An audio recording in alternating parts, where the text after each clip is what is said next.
Where is Vietnam, where is Vietnam, where is বট বাহিনী, where is বট বাহিনী। মনা ফাইনালি আমরা ট্রান্সফার মার্কেটের এই কম্পিটিশনে আমরা জিতে গেছি। কোয়ার্টার ফাইনাল থেকে আমরা সেমিফাইনালে চলে গেছি।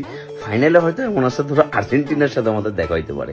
এখন আবেগটাকে এক পাশে রাখি, আমরা একটু বিবেকে আসি।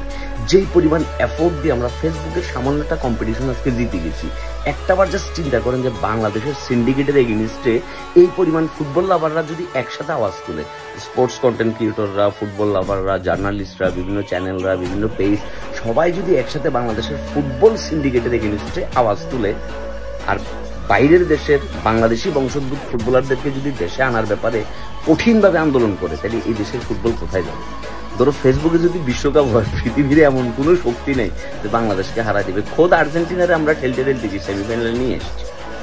ঠিক আছে, এই ব্যাপারে এখন আমি আসলে কাজটা কেন করছি, বাংলাদেশের ফুটবল সাপোর্টাররা, ফুটবল ফ্যানরা খুব করে চাইছে যে ব্যাপারটাতে সাপোর্ট দেয়, দ্যাটস ওয়াই আমি সাপোর্ট দিচ্ছি।